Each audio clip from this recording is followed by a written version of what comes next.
Bienvenidos a un nuevo video de YouTube de nuestra página Capacitarte es Clave. Hoy un encuentro especial porque hoy nos íbamos a ver cara a cara, íbamos a poder tener la posibilidad de contactarnos y bueno, surgió un problema de fuerza mayor en el lugar donde organizábamos este taller, pero bueno, queríamos igualmente generar este contacto, por eso este video y donde vamos a hacer como una introducción a ese taller que es planificar prácticas del lenguaje y lo llamamos herramientas para la clase de prácticas del lenguaje. Así ni vos ni yo nos quedamos con las ganas de trabajar juntos en nuestra profesión, la que tanto amamos. Así que vamos a empezar a laburar. En nuestros talleres nosotros lo que hacemos es, además de preparar los PowerPoint como el que verán hoy, en el que estamos trabajando en este video, trabajamos con módulos a los cuales llamamos bitácoras, porque la idea es que todas las cosas que aparezcan en las filminas de la diapositiva, vos las tengas en tu módulo bitácora, ¿para qué? Para que puedas registrar lo que te llame la atención y no estés enloquecido o enloquecida copiando las cosas que aparecen en las filminas, porque la idea es que en todos tus sentidos vos estés activado para poder comprender y aprender lo que estamos trabajando en nuestros talleres. Así que bueno, cuando nos encontremos vas a poder tener este módulo. Como ves, tiene por un lado información teórica que tiene que ver con lo que desarrollamos en las diapositivas y por otro lado tiene espacios para completar. ¿Para qué? Para que vos por un lado ejercites lo que estamos trabajando. No es una exposición teórica la que nosotros trabajamos en nuestros talleres, sino que es teórico-práctico. Necesitamos de la teoría, pero para llegar a la práctica. Esa es nuestra filosofía de trabajo. Por eso, con los métodos de las neurociencias, creamos estos módulos para que vos puedas internalizar al salir del taller todo lo que nos proponemos trabajar. Así que cuando nos encontremos vas a poder tener este módulo para ir completando con lo que trabajemos. Bien, vamos a iniciar nuestro trabajo hoy y nos pasó una cosa particular. En este taller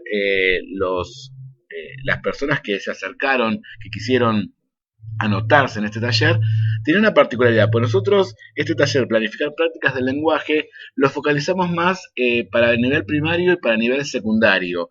¿Por qué? Porque tienen como cosas en comunes. Pero ¿qué pasa? El nivel inicial también tiene la misma filosofía, el mismo paradigma de trabajo. Entonces, justo se dio la casualidad que en esta población que iba a formar parte del taller, también había gente del nivel inicial. Lo que pasa es que el nivel inicial es bastante especial para poder trabajar, pero la idea es, al encontrarnos el nivel inicial, el nivel primario, el nivel secundario, poder encontrar los puntos en comunes y hacer como una mini articulación. Lo pensamos el desafío de este taller particular que íbamos a hacer este sábado. Bien, como podemos ver, ya desde la imagen ustedes verán, depende del nivel en el que estén, el color y el no color de las portadas de los diseños curriculares. Y eso nos habla de las modificaciones que se van haciendo. Ustedes saben que hay una ley que plantea que cada 10 años debe reverse el diseño curricular, por eso hay escuelas que son monitoreadas por el gobierno para poder ver cómo la implementación del diseño curricular se lleva a cabo y poder hacer estas modificaciones. Bien, el nivel primario en el 2017, en diciembre del 2017, recibió su nuevo diseño curricular. Digo nuevo en cuanto a esta reformulación porque sigue conservando las esencias del diseño curricular. En el 2019 lo hizo el nivel inicial, que recibió su nueva reestructuración del diseño curricular, y el nivel secundario es el que todavía conserva el del 2008. ¿Sí? Por eso es importante, primero, saber que el paradigma desde las prácticas del lenguaje es el mismo, ¿sí? Es el mismo. Lo que sucede que, bueno, primaria en su primer momento, inicial en el segundo, tuvieron las modificaciones. Como hay un proyecto de escuela secundaria nueva, nosotros creemos que dentro de poquito van a estar los diseños curriculares nuevos para el nivel secundario. sobre todo por las modificaciones que se están haciendo en los primeros años de la escuela secundaria básica. Entonces es súper importante tener en cuenta que bueno, que prontito secundaria también se le va a volver de color su diseño curricular. Y justamente sobre esto quería hacer una pequeña charla. Nosotros les explico desde los principios de la neurociencia. El cerebro hace fotografías de la información, por eso es importante graficar lo que vamos a enseñar. Entonces, la idea era pensar a la materia prácticas del lenguaje como un gran edificio que va a tener 3 pisos, ¿no? El primer piso le corresponde al nivel inicial, el segundo piso al nivel primario y el tercero al nivel secundario. ¿Sí? Cabe aclarar tanto para el nivel primario como para el nivel inicial, decirles que en secundaria prácticas de lenguaje se da durante los 3 primeros años, en lo que se llama secundaria básica, que va de primero a tercer año. Después la materia se transforma en literatura, por lo cual es súper importante retomar lo que se ve en primaria, fortalecer en el nivel secundario las ideas de práctica del lenguaje, porque después se abocarán mucho a la literatura. Y si pensamos en literatura, la gente del nivel inicial sabrá que han tenido esa modificación en el diseño curricular, donde literatura, que estaba como un bloque aparte, está incluido ahora en las prácticas del lenguaje. Tiene que ver con, no errores, yo creo que, y es importante que lo tengamos en cuenta, soy viejito, tengo muchos años en la docencia, y lo que he aprendido es que siempre escucho estos comentarios, ¿no? Y de hecho yo los he hecho. Otra vez nos cambiaron el diseño. En realidad, yo creo que los cráneos del Ministerio de Educación lo que hacen es hacernos foco en determinados puntos para que ese foco en el que hicimos aprender. En el caso del nivel inicial, fortalecer la idea de la literatura. Una vez que los docentes fortalecieron la idea de literatura y aprendieron un montón de cosas con esa forma que tenía el diseño curricular anterior, ahora se lo incorpora a prácticas de lenguaje, porque cuando veamos y desarrollemos la charla van a ver que, digamos, tiene una relación directa, es materia prima de prácticas del lenguaje. Entonces, es importante tener en cuenta estas cosas, ¿no?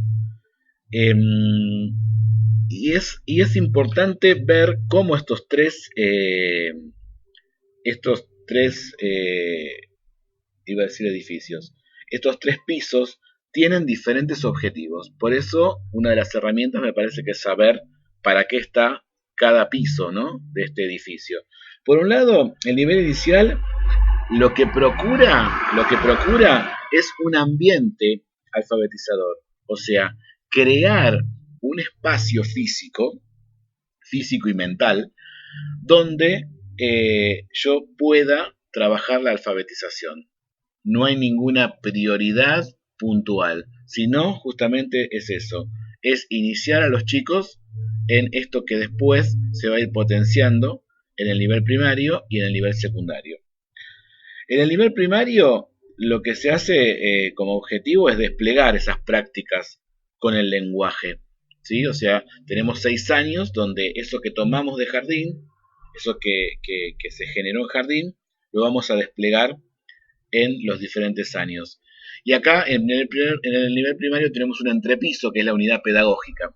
Por eso muchas de las cosas son importantes tomarlas, esta idea del diseño inicial en la unidad pedagógica, y en el diagnóstico incorporarlas para una mayor profundización de la trayectoria de los chicos, ¿no? Entonces tenemos un entrepiso que es la unidad pedagógica. Explico para los otros niveles. La unidad pedagógica está formada por primer y segundo año de primaria, donde también la alfabetización es un eje fundamental y hay unos tiempos mucho más largos de trabajo. Eso lo piensa el docente, que ya tiene una trayectoria larga en la educación. Entonces es darle mayor tiempo al chico para que afinque ese ambiente alfabetizador y los chicos tengan las estrategias para poder, relajados, poder practicar el lenguaje. Y por último tenemos al nivel secundario, que lo que busca es fortalecer las prácticas con el lenguaje. Pensemos que acá de primero a tercer año tenemos que cerrar un trabajo. ¿Para qué? Para que cuando vayan a cuarto año, o sea, lo que sería educación secundaria superior, empiecen a trabajar con la literatura bien fuerte. Bien, indagando en el diseño curricular de inicial, esta idea de ambiente alfabetizador tiene que ver con los inicios, por eso se llama educación inicial, con los inicios del hablante, del lector y del escritor. Fíjense que el hablante, el escritor y el lector van a estar en los 3 pisos, ¿sí? Pero en cada piso se va a trabajar diferentes formas de esa trayectoria de hablante, lector y escritor. Con respecto al hablante, el docente dice habilita intencional y sistemáticamente situaciones comunicativas. Entonces, eso es lo que se hace en el nivel inicial. La parte del lector, prácticas para dar significado, para entenderlo y para comprenderlo. ¿Cuál es la diferencia entre entender y comprender? Bueno, entender es darle significado y comprenderlo es hacerlo propio, ¿sí? Pensemos que en el nivel inicial hay chicos que tienen una trayectoria larga, que van a la sala de 3, 4 y 5, pero hay otros que no. Por eso, cuando los docentes del nivel inicial creo que vieron el diseño, los contenidos parecen muy escuetos, ¿no? Pero bueno, tiene que ver con esto, con que no hay una persecución por un aprendizaje X, sino crear este espacio de ambiente alfabetizador. Y por otro lado está la parte de escritor, de producir significados y uso del lenguaje con una intención. Justamente en el nivel inicial no nos proponemos como eje digamos, la escritura 100%, ¿sí? Nos recostamos en el hablante y en el lector. Pero bueno, hay chicos que con este ambiente alfabetizador logran poder empezar, digamos, con su escritura formal y bueno, van a aparecer chicos que van a ser escritores. Igual hay muchas estrategias preescritoras que es como por ejemplo dictarle la seña, que también se va a dar en la unidad pedagógica.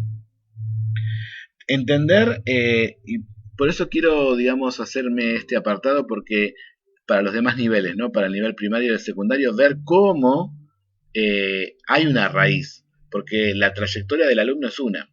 Nosotros lo recibimos, no sé, en segundo año de secundaria, y la idea es que con esto que estamos hablando, tener la herramienta de conocer que hay un trabajo previo, ¿no? Con respecto a prácticas del lenguaje. Los niños tienen que ser consumidores y productores del lenguaje. El docente es un mediador, o sea, selecciona y transmite los contenidos para poder hacer consumidores y productores, ¿sí? De el lenguaje. Hay un repertorio de los formatos textuales, pero el gran texto es su propio nombre y el diseño curricular nos habla de formatos textuales. Con respecto a lo que es los textos literarios, o sea, lo que es literatura, tenemos en el género lírico las nanas, las canciones, las rimas como ejemplos. En el género narrativo el cuento, la leyenda, el mito y la novela. Y en el género dramático sucede una cosa muy particular que también se traslada después al nivel primario en el primer ciclo. El género dramático no aparece como formato textual, sí como, digamos, como recurso, ¿no? Para acercar la literatura y para desde el juego dramático ponerlos a los chicos en situaciones dramáticas, ¿no? Y después están los textos no literarios, los textos de situaciones sociales, lo llama el diseño curricular, como son la noticia, la enciclopedia, la notita, el cartel afiche, la receta, el instructivo, ¿sí? Y lo particular y novedoso de este diseño curricular, que se va a trasladar después a los otros, es la idea de las capacidades y los indicadores de avance que van a estar relacionados con esas capacidades que no solo tienen que ver con los temas de prácticas del lenguaje, sino con todo lo que tiene que ver con las posibilidades de mentalidad de crecimiento, de esfuerzo, de responsabilidad, etc.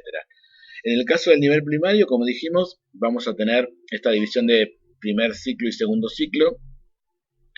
Les recomiendo que en nuestro canal de YouTube busquen, porque lo que hemos hecho con el nivel primario es desarrollar de cada año del diseño curricular una explicación, una organización posible relacionada con lo que tiene que ver con qué proyectos de escritura y de lectura se pueden hacer.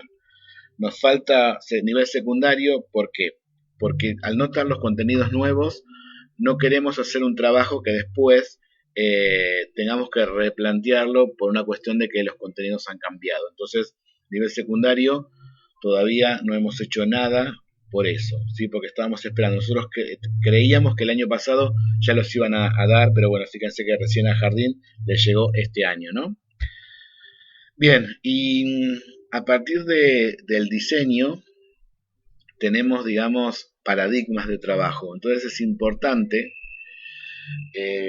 como directivo me ha pasado que muchas veces el docente planifica con el diseño curricular, ¿sí? Pero ejecuta con otro paradigma, ¿no? Entonces es importante nutrirse de las partes teóricas que tiene el diseño, si bien a veces son muy escuetas, pero sí lo que plantea es mucha bibliografía para recorrer, ¿sí? En el nivel primario y secundario tenemos el problema a veces de los libros que nos tientan con lo novedoso de ser delante un libro nuevo que salió este año, pero que a veces tiene estas posturas o son muy pretenciosos en las cosas que se quieren hacer. ¿Qué es lo importante? Siempre la base tiene que ser el diseño. El diseño es el norte de trabajo, ¿sí? Siempre. Entonces, fundamentalmente conocer los fundamentos que lo sustentan. Cuando tenemos que planificar sucede, muchas veces nos sucede, sobre todo cuando empezamos o cuando están estos cambios, darnos cuenta de que hay un montón de caminos y hacia dónde vamos, ¿no? Para acá, para allá. Por eso fundamentalmente pensar en el diseño como base, leerlo y comprenderlo, no solamente hacer el copiado y pegado cuando planifico. Y me gusta a mí decir una cosa, ¿no? Como profesor de lengua, me sucede que cuando leo las planificaciones en el nivel primario, que es donde me concentro como directivo, siempre pienso y les digo a mis docentes que la planificación es un texto, ¿sí? Como todo texto, el que lo lee tiene que entender qué va a suceder en el aula. Entonces, esa sería otra premisa, ¿no? Otra herramienta que tendríamos que tener.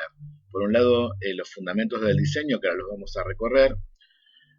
Por otro lado, que ese texto, cuando alguien lo lea, tiene que imaginarse qué va a suceder en el aula, ¿sí? Bien, y empecemos con los fundamentos. Que estos fundamentos quiero aclarar que son para los 3 niveles, ¿sí? Ya me dediqué un buen ratito para el nivel inicial, ahora vamos a empezar a equilibrar el edificio, pero en realidad la idea es para todos, ¿no? Porque la propuesta es ir de la lectura a la escritura, es explorar formatos textuales y después producir esos formatos textuales. Obviamente que en el nivel inicial y la unidad pedagógica va a estar más acotado, pero igualmente yo puedo hacer este circuito.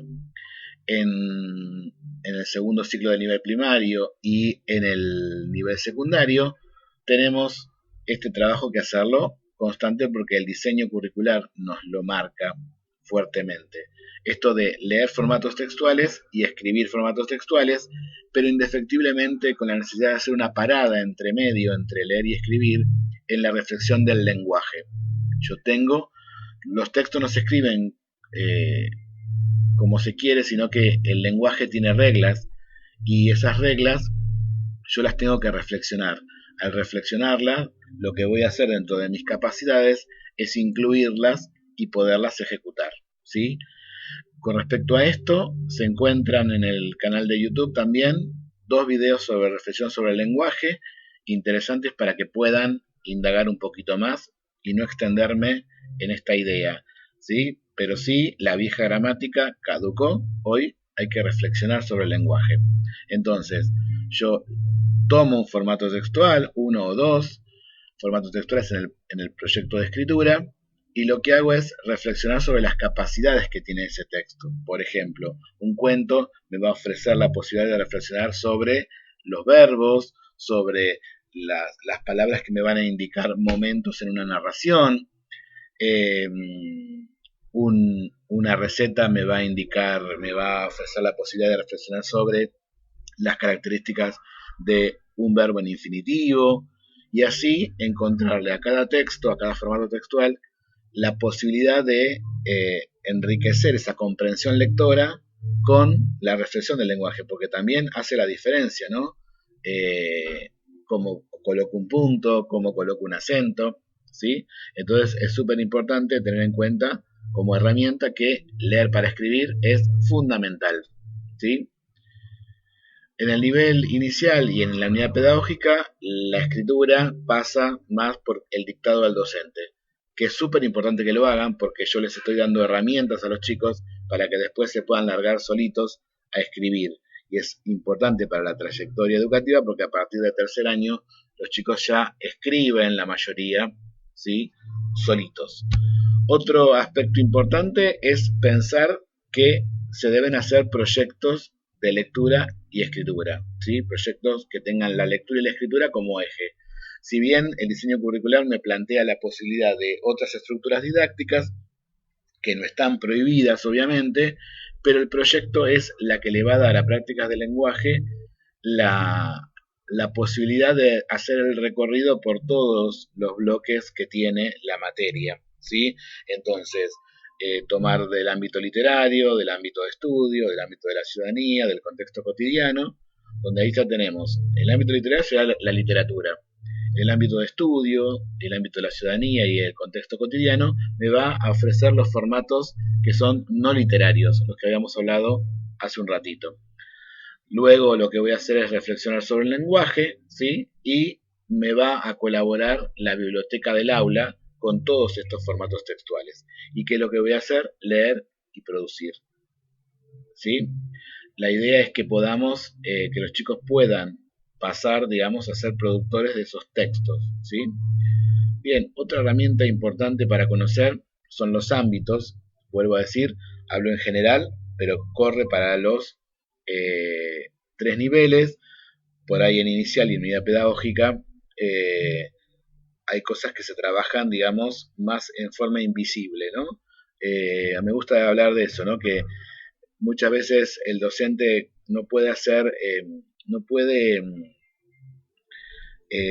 descubrir la trayectoria de los chicos por el tema del diagnóstico, ¿no? Que no puede hacer un diagnóstico y ver dónde están anclados los contenidos, cuál es el piso de contenidos que tienen, y bueno, y eso hace que muchas veces al cambiar de año, al cambiar de docente, aparezca, digamos, esta idea de la tabla rasa, ¿no? Que los chicos no saben nada y que yo les voy a enseñar.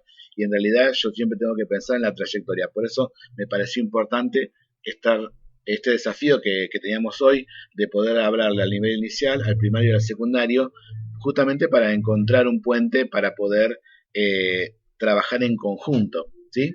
Bien, y hablemos de los ámbitos que tienen que ver con los formatos textuales en realidad, no es un capricho, sino que tiene que ver con poder hacer un equilibrio con todos los formatos textuales, los que tienen que ver con la literatura, los que tienen que ver con el estudiante y los que tienen que ver con el ciudadano, ¿sí? Es importante equilibrar, a veces la balanza, muchas veces en la historia escolar, se da más en el tema de ir hacia lo literario, ¿sí? Y dejamos determinados textos del estudiante o del ciudadano con menor trabajo, ¿sí? Entonces, a tenerlo en cuenta cuando planifiquemos. Otra cosa importante es un cuadrito muy famoso de las autoras Ana María Hauman y María Elena Rodríguez, que tiene que ver con las funciones y las tramas. Y esto es para todos los niveles, porque cuando me he puesto a leer los contenidos de nivel inicial, está solapada la idea de función del lenguaje y está solapada la idea de trama, que si a nosotros, como lectores, y después llevarlo al aula, no lo tenemos en cuenta, estaremos trabajando por arriba de determinados contenidos que son necesarios para la continuidad de la trayectoria educativa. Con respecto al nivel primario, lo mismo. Hay que estar atentos, por eso vuelvo a recomendarles los videos que tenemos subidos de YouTube sobre el tema para poder fortalecer esta idea, porque el diseño curricular lo marca mucho, el trabajo de las funciones del lenguaje y de las tramas. ¿Cuáles son las funciones del lenguaje? La función informativa, la función expresiva, la literaria y la apelativa. ¿Sí? En la apelativa yo lo que busco es que el otro pueda hacer un cambio, por eso aparecen estos textos como el aviso, el folleto, el afiche, ¿sí? Y estoy, digamos, dando, por ejemplo, instrucciones para que haga en una receta.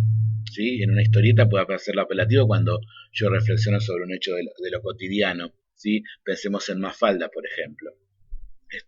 La expresiva aparece cuando el que escribe es el que expresa desde la realidad el sentimiento, ¿no? Bien, la literaria y la informativa me parece que todo el mundo la llega a entender, son las que son más trabajadas en la escuela. Y después tenemos las tramas, ¿sí? La descriptiva, la argumentativa, la narrativa y la conversacional. Piensen en esto que decíamos hoy, del hablante en el nivel inicial. Ahí activo la conversacional, ¿sí? En el trabajo. Y después lo voy a llevar a los textos. ¿Estamos? Entonces es súper importante tener en cuenta lo que es trama y función. Otro aspecto importante es pensar en el plan lector. Acá les vamos a recomendar nuestra página hermana que se llama Leyeme, Literatura Infantil, donde ahí van a encontrar todo sobre libros, autores, actividades para hacer con la literatura, proyectos. Es una página de Facebook que se llama Leyeme, Literatura Infantil. Y en uno de los talleres que se llama En Plan de Lectura, inspirado me salió esta frase. Dice, el plan lector es el camino de una sociedad para formar una comunidad de lectores. El plan lector es el camino de una sociedad para formar una comunidad de lectores. Y cuando hablamos de la sociedad nos referimos, bueno, al Ministerio de Educación, a la escolaridad y a la familia. Muchas veces la familia no tiene la posibilidad de generar lectores, ¿sí? Quizás en los primeros contactos en el nivel inicial o en la primaria es donde los chicos entran en contacto con la literatura, con la lectura. Entonces, cuán grande es nuestra responsabilidad de tener un plan para formar lectores, ¿sí?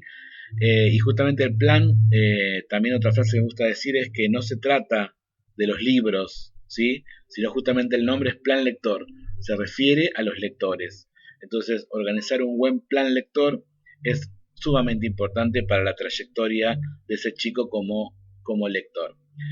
Otro consejo es también mirar los videos de YouTube de cada año de la primaria, pronto haré de secundaria y de inicial, donde aparece una idea de plan lector vinculado a los textos que plantea el diseño curricular, o sea, cómo poder hacer un plan lector relacionado con los contenidos que tenemos que trabajar de literatura. Y esto viene a cuento a lo que habíamos visto hace un rato. ¿Se acuerdan?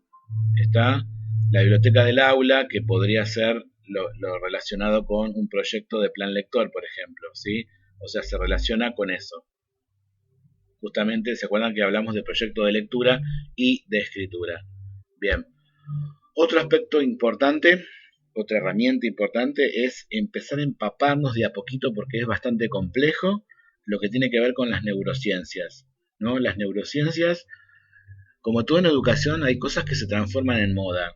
Emilia Ferreiro, ahora aparece lo de la conciencia fonológica,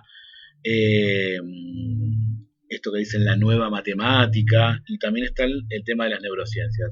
En verdad, las neurociencias son un conjunto de ciencias que tienen que ver con el cerebro y que nos están enseñando cosas nuevas para poder activar el cerebro en el aula y poder generar mayores aprendizajes. Acá estamos viendo un estudio hecho, ¿sí?, sobre la actividad cerebral, y fíjense lo que sucede con cómo se prende el cerebro con determinadas actividades, ¿no? Entonces es importante que activemos todas las partes del cerebro y, bueno, una de las grandes cosas que dice esto de que, bueno, fíjense cómo se activa el cerebro cuando yo estoy explicando y cuando estoy ayudando. Entonces acá la importancia del trabajo colaborativo, de generar espacios de trabajo colaborativo que tiene que ver con esas capacidades que le apareció en el diseño curricular a nivel inicial y que después se va a trasladar a primaria. Y yo estoy trabajando en un proyecto con una escuela sobre la escuela secundaria nueva y las capacidades ya están. Lo que pasa es que todavía no están en el diseño curricular, ¿sí? Porque no hay diseño curricular para secundaria, pero esto ya se está trabajando en escuelas que son piloto de esta nueva secundaria nueva, ¿no? Que se está generando. Bien, entonces es importante tener en cuenta que el cerebro tiene una capacidad de atención, ¿sí? Que va de intervalos de 15 minutos. Por eso es importante variar el tono de voz, generar actividades de recreo cerebral. El recreo cerebral es una forma de darle oxígeno al cerebro y hacer que tenga un rendimiento mayor para lo que yo voy a hacer posteriormente. Nosotros en los talleres, que en general duran 3 horas y media, hacemos intervalos de recreo mentales. ¿Para qué? Para que los que nos están escuchando, con los que estamos trabajando, tengan un rendimiento plus, porque obviamente estar 3 horas prestando atención, digamos, cuesta, y a los chicos aún más, ¿no? Entonces está bueno. ¿Cómo saber que es un recreo mental? En nuestra página de Facebook todos los meses ponemos algún ejercicio de recreo mental. También pueden verlo en algunos en el canal de YouTube, que también tenemos recreos mentales. Con respecto a las neurociencias, también focalizan algo que ya se venía hablando en educación, ¿no? Que hay diferentes tipos de aprendizajes. El aprendizaje visual tiene una calidad, digamos, de compenetración del contenido, el auditivo otro, y el visual y el auditivo son, digamos, como los caballitos de batalla han sido desde la creación de la escuela, ¿no? Entonces es importante los matices de voces, ¿sí? De poder ofrecer, cuando uno explica una lámina, donde el chico pueda imaginarse al ver, digamos, porque necesita hacer esa fotografía. Me pasa mucho con los chicos de primer año de secundaria que muchas cosas se las hago como en dibujos y gráficos, como para que ellos puedan internalizar el concepto, porque desde lo visual se aprende un montón, pero no solamente mostrando, sino que esa imagen, como pasa con las diapositivas que estamos poniendo, tengan un significado, ¿no? Tengan un significado para la mente en correlato con lo que se está trabajando desde lo auditivo. Y bueno, y lo importante es lo kinestésico. En esos intervalos de atención está bueno hacer cosas con la mano, con los pies, cortar, digamos, alguna secuencia de trabajo de estos 15 minutos con algo de movimiento. ¿Sí? Ahí el profe de educación física seguramente tiene un montón de estrategias para poder ayudarnos. ¿Sí? Bien, esas han sido para nosotros las herramientas que hoy queremos ofrecerles. Teníamos, vuelvo a decirle, muchas ganas de encontrarnos con ustedes. El taller, digamos, profundiza un montón de cosas. No queríamos, digamos, quemar el taller, sino poder tener este contacto para poder ofrecerles algunas ideas y que también tengan ideas de cómo iba a ser el taller en sí. Bien, con respecto a nuestra materia, prácticas del lenguaje, en nuestro canal de YouTube tenemos un montón de cosas. Entonces, para que también aprovechen este tiempo de poder chusmetear el canal de YouTube. Por un lado, tienen cómo hacer un diagnóstico en prácticas del lenguaje, ¿sí? Todos los principios para poder estructurar lo que va a ser un año escolar, así que se los recomendamos. Después, como dijimos, tenemos el diseño curricular de primaria. Para cada año tenemos hecho un análisis del diseño curricular, sacamos los formatos textuales que se trabajan en ese año y cuál es la intencionalidad y cómo se relaciona con el del año anterior o el del año posterior, y tenemos también, les explicamos cómo armar proyectos de lectura y escritura en base a esos formatos textuales que me plantea el diseño, y también cómo relacionarlo con el plan lector, ¿sí? Entonces tienen un montón de material ahí por año, y a partir del cuarto año está lo de reflexión sobre el lenguaje, como para que también tengan idea de cómo trabajarlo. Y por último también tenemos conexiones con otras áreas como son ciencias sociales y las TICs. Tenemos un par de videos sobre cómo integrar y hacer un trabajo colaborativo con las diferentes áreas curriculares para poder potenciar contenidos y, como decimos nosotros, hacer un ahorro de contenidos, porque al integrar lo que hacemos es, por ejemplo, que lo que vemos en prácticas del lenguaje se practique en sociales, en el abordaje del texto, y después sea producido por las TICs con algún formato textual. Ahí tienen dos ideas bárbaras para trabajar y que los chicos y ustedes se diviertan un montón. Bien, y no me queda más que primero agradecerles que se hayan aguantado el video hasta este momento. Vuelvo a decirle, tenía muchas ilusiones de encontrarme porque he encontrado, nosotros damos talleres virtuales y no es lo mismo. No es lo mismo estar frente a la computadora, perdón, y tener el contacto humano. Las repreguntas, las ideas que surgen ahí son muy ricas. Pero bueno, hoy quisimos estar igualmente con ustedes para poder ofrecerles este mensaje de que queríamos estar, y por otro lado que no se queden con las ganas de trabajar y de repensar prácticas del lenguaje. Como les digo siempre, nos seguimos mirando por YouTube y nos seguimos leyendo por Facebook. Recuerden que las primeras semanas de cada mes, ¿sí? Si ustedes se meten ahí, van a encontrar en la primera semana de cada mes todo sobre prácticas del lenguaje, ideas, autores, bibliografía. Y también les recomendamos nuestra página de YouTube, Leyeme Literatura, donde es 100% literatura para todos y todas. Bueno, me despido. Espero que les haya servido. Me encantaría tener comentarios, ¿sí? Y bueno, nos seguimos viendo y nos seguimos leyendo.